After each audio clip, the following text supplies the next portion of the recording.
Nothing says Valentine's Day like another Dracula movie. Have you guys seen it? Okay, so in this one, prior to becoming a vampire, Count Dracula is madly in love with his wife, and they are going at it like rabbits. But he is pulled off to war to fight the Ottomans, and before he leaves, he asks a Catholic priest to have God ensure that his wife is safe and doesn't die during this war. But of course, his wife does get murdered.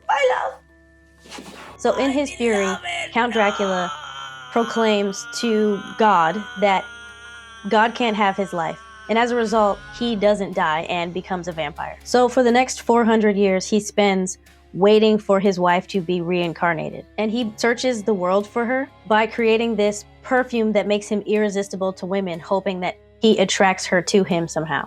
So a lawyer comes to Count Dracula's castle, hoping to purchase some land. Do you have any last words? And he decides that he's going to drink the blood of this lawyer.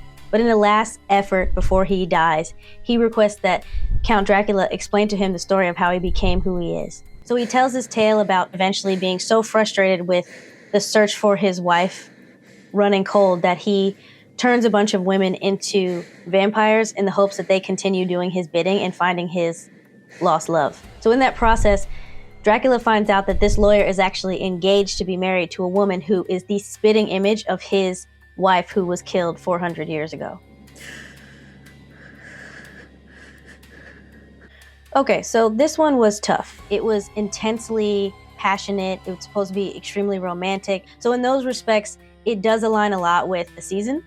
And while that made it unique, there were a lot of plot holes throughout in order to focus on this romantic element of the story. The first half of the film is very, very slow. It's a lot of standing around and talking, sitting around and talking, explaining through story, and it really doesn't pick up until the second half. The other thing was just the imagery wasn't always great to look at. A lot of overacting. It's a little bit too outrageous at times.